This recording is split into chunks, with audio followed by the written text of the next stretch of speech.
Broads Media.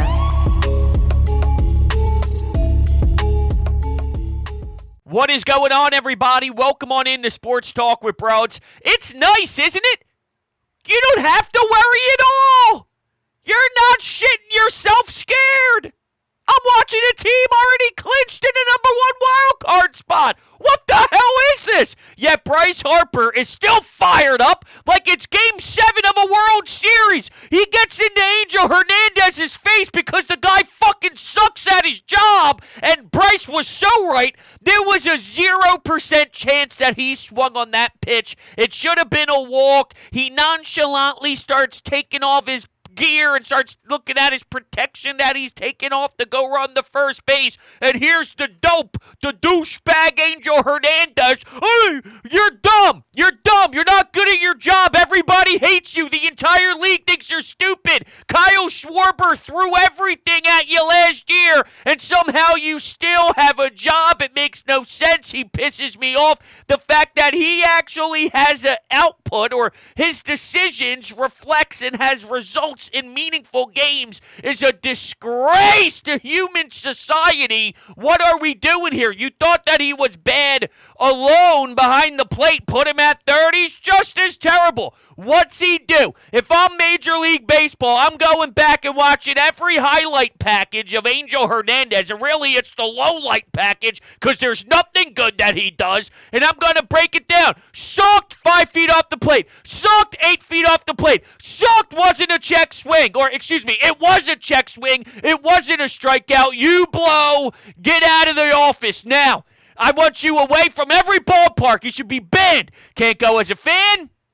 Can't go as an employee anymore because he's done. I don't want him ever being able to watch baseball again. If I'm Comcast, I'm stripping the MLB package from his house. Verizon, ESPN Plus, MLB at-bat app, whatever it is, wherever Angel Hernandez lives, and even if he goes to a friend's house to watch it, I want them to know. I want him to be tracked. I want AT&T and every single cell company to utilize the cell towers so wherever he is, and if he tries to keep his phone at home, I want what the police use on people that are on house arrest, so he has to wear it around his ankle so we can detect him nonstop so he can never absorb baseball again in his life because he sucks and he ruins everybody's experience when we want to watch a damn baseball game.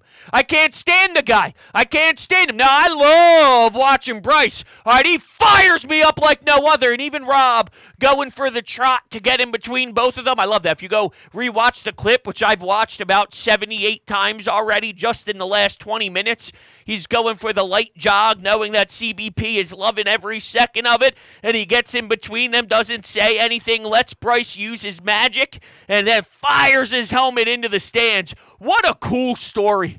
This dude just gets it. Bryce Harper is one of the greatest athletes in history. All right, he goes and signs the helmet. Imagine being that kid. Put yourself in that body of being super, super young. These athletes mean the world to you. They're on a higher pedestal, whether that's right or wrong. We've all been in those shoes. For me, it was watching Simone Gagne for the Flyers. It's like, wow, that guy is unbelievable. I want to be just like him.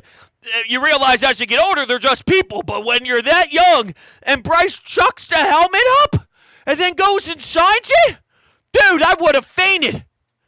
I don't know if I would have made it home. Kid became a superstar. One of the greatest things we saw out of Angel Hernandez's piss-poor ability to be a major league umpire. He sucks. I did enjoy Bryce Harper, though. You don't think this guy's ready to compete in the postseason already? He was in the lineup during the hangover game. I love that. Guy just wants to ball out. Now, I know he's not Garrett Stubbs, okay? And he's not Brandon Mars ripping his belt off and riding the bull at Xfinity. Bryce doesn't live that type of lifestyle. With that said, though, I do think it tells a lot about his preparation, his voice, his leadership to that clubhouse for him to take the next day, strap up those cleats, put all back on that heavy-ass equipment that Angel Hernandez is going to screw up again with when you have it all on you again. You're at the dish and you should walk, but you don't because he rings you up. You'll have to worry about all that armor that you wear again, but he's putting it back on, baby, and he's going out there in the hangover game that they won. The Phillies were down 5-0. Now, granted, the Pirates might be equivalent to Angel Hernandez, meaning they suck too. They're awful. They are equivalent as a baseball team to how Angel Hernandez is at his job. With that said, though, you're down 5-0, hungover as hell. Garrett Stubbs doesn't sniff a home run all season long, and then bang, he hits a nice bomb, puts you back into the game. I'm not stunned that Bryce Harper delivers and gives you the lead. Of course he did. Of course, you fight back, man. That's awesome.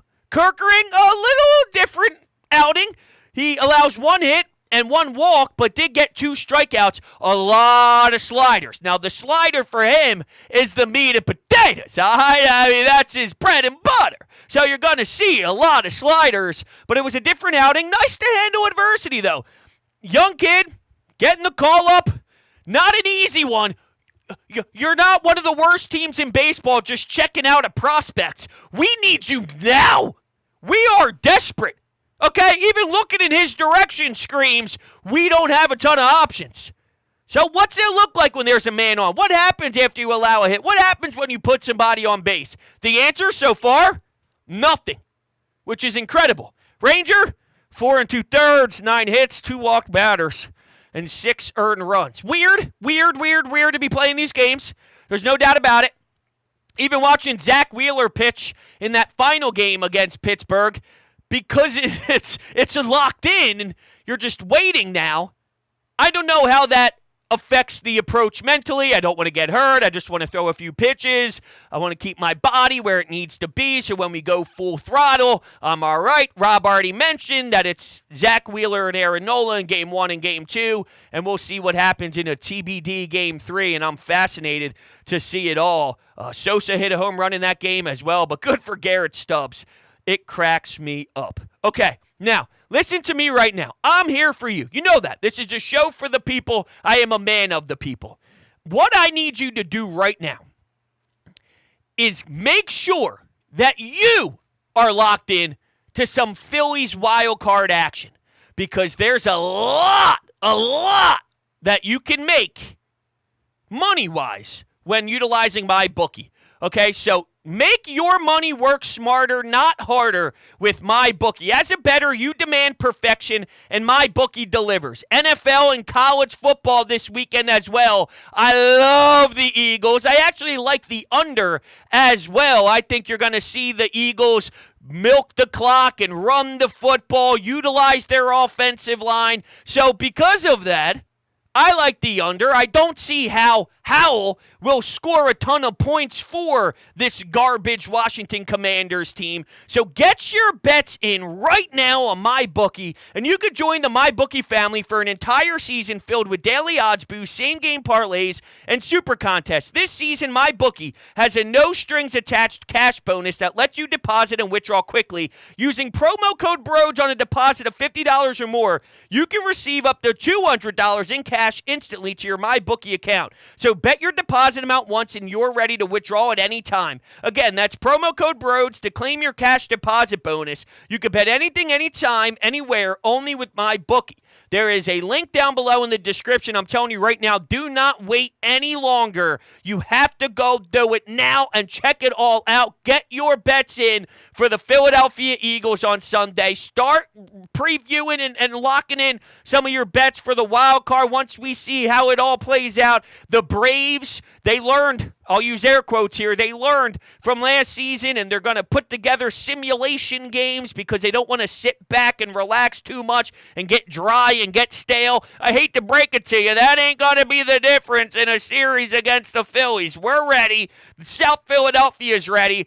And Spencer Strider with his stupid take about not enjoying fans. Oh, there's a correlation between what he had to go through last year in this environment. I'll never forget it. My buddy D Deem. Shout out, Deem. I love you to death. He hit me up a day before a game against the Braves. Said, yo, Broach, what are you doing? My pops has an extra ticket, and his business has a bunch of tickets in one section. He's got 2 in another section. You want to rock? I said, of course. Are you kidding me? I'll be there, baby, one time. You know what I'm saying? We'll hit the parking lots. We'll do our thing. So here we are, right around behind home plate, right to the left. It's all the Atlanta Braves family members. And I sat there.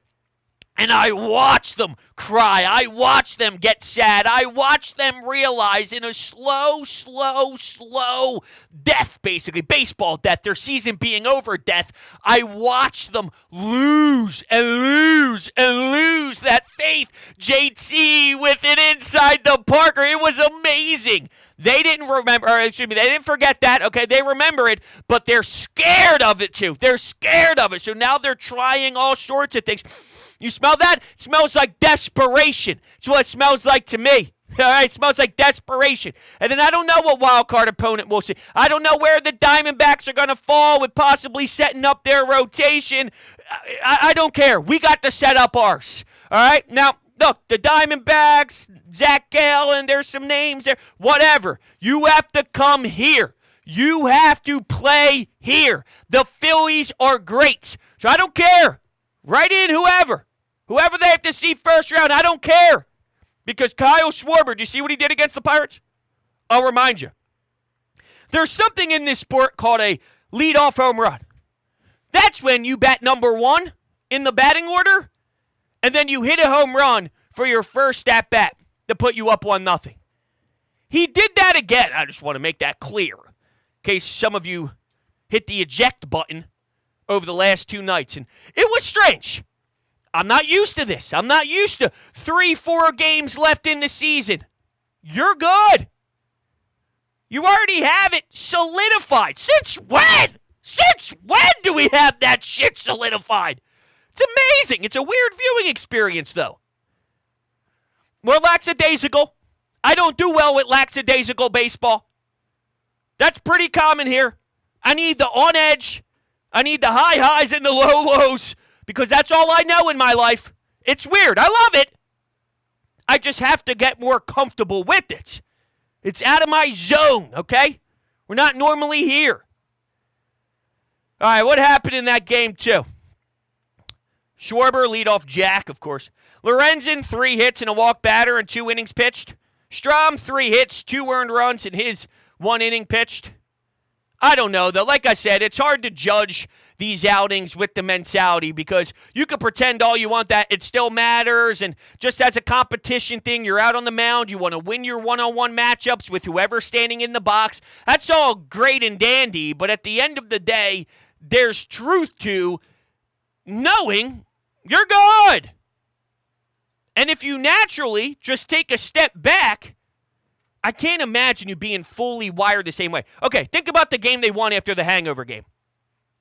There's no way, as much as you want to justify it, or not justify, you're allowed to party and have a lot of fun afterwards. We pretty much wrote off a game. Hey, Philadelphia, we don't care if you lose, right? That's what we're saying to the Phillies. Philadelphia, everyone who's behind you, who demands you to win basically every game and scream at you if you don't go 162-0, we're giving you a free pass, and that's the game they actually win after they're down 5-0. I know so many people that went and bet the Pittsburgh Pirates because they knew that it would be a blast the night before, and they got boned, and they utilized my bookie, which you should do, but let's use our brains and let's start attacking this Phillies matchup that we're going to see Tuesday, Wednesday, Thursday to bring home the Benjamins to the wife or to your husband, all right? So, promo code BROACH, my bookie, of course. I'm ready, baby. I'm ready. And watching Bryce Harper get in the face of Angel, I know he's ready too. Oh, it's going to be electric, man. Electric.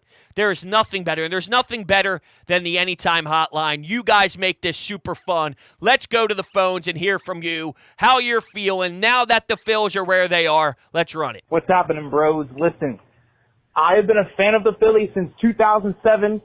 I went through the Cody Ashley and Darren Ruff era, and now as a 22-year-old kid, back-to-back playoff clinches, baby. Let's go, boy.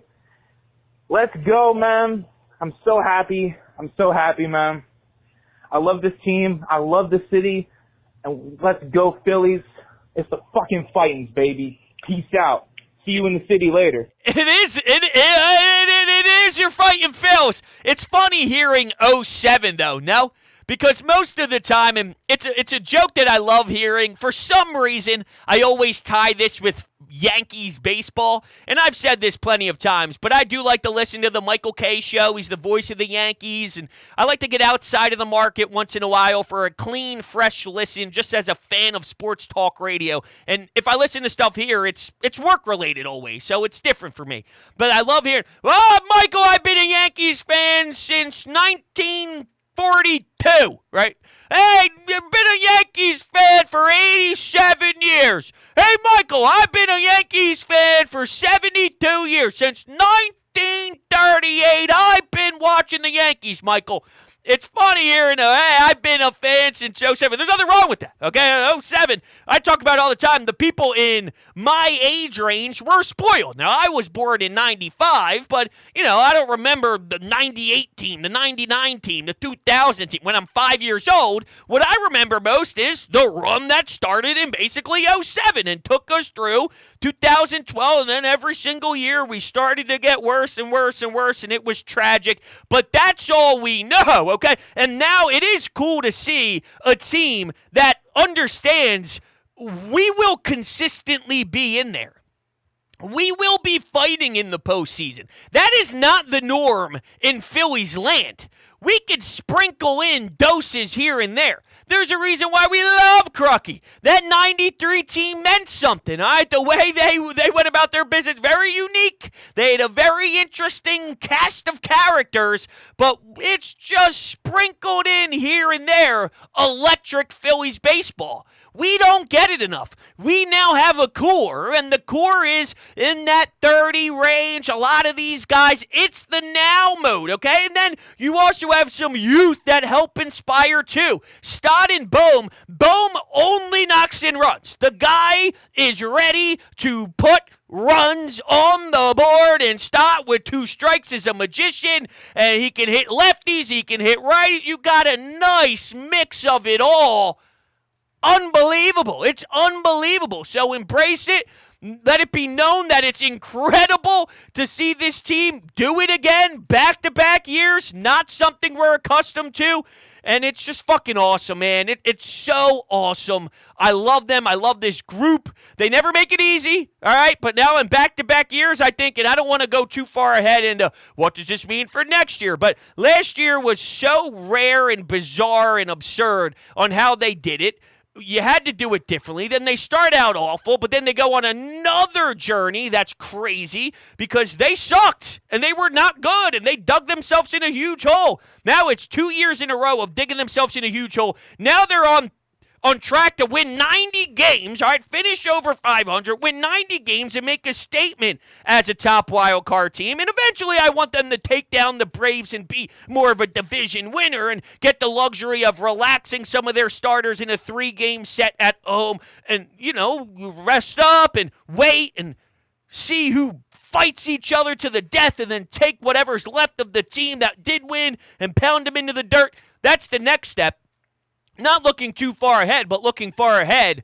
I'm curious how back-to-back years now change what happens next year. I'll still be disappointed if they're 10 games under 500 in the first 2 months. Trust me, I'll find a way to rip them, but that's not the point of today. The point of today is appreciation, so let's do it. What's next? Yo, what's up, bros? Red October's back, baby. We're going to take care of business in the wild card, and I'll be honest, bros, I don't fear the Braves. Their pitching is taking a hit, and they can't hit at CBP. That crowd will take them down like they did last year. Love the content, bro. Peace out. Go Fightins. I appreciate you. Thank you so much for the call. I'm not afraid of the Braves right now either. Now, we'll get there, trust me. We have to win that first series first, and I actually saw some Phillies fans a little nervous. I don't want to see the Diamondbacks. For some reason, they scare me. Do not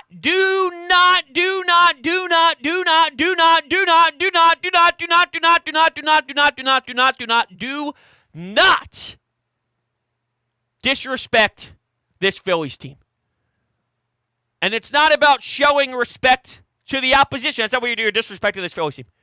This Phillies team at home, you're disrespecting every fan that buys tickets to be in that ballpark. It's special. They'll be okay. You're disrespecting Zach Wheeler, who has definitely become a master again. Now, you know what they say about Red October, right? Bend him over, Red October. Bend him over, Red October. Bend him over. I should have been way better with my timing there. I suck at this job. What's next? Let's freaking go! Yeah! I am so freaking thrilled right now. We've had a lot of ups and downs this season. I don't think anybody's going to deny that. This has been a roller coaster of a season, but we came out on top. And you know what? We proved that last year was not a fluke. This is a championship caliber team, and they are only going to continue proving it with the next 13 wins, baby. Also, I just want to say, Johan Rojas, this kid has, I kind of doubted this kid. I think, okay, he's good at fielding. He doesn't have a lot of pop, but scrappy. That's the word that comes to mind with Johan Rojas. Scrappy. And bringing him up was such the right call. I'm not going to lie, kind of wanted him to get out so we could get the walk-off Schwarbaum, because I felt it coming. I felt it coming, bros. I think we all know it was coming. But we got it done. Here we go. Red October, baby. Red October, bend him over. I didn't think about Schwarber for a second. I promise you that. Trust me.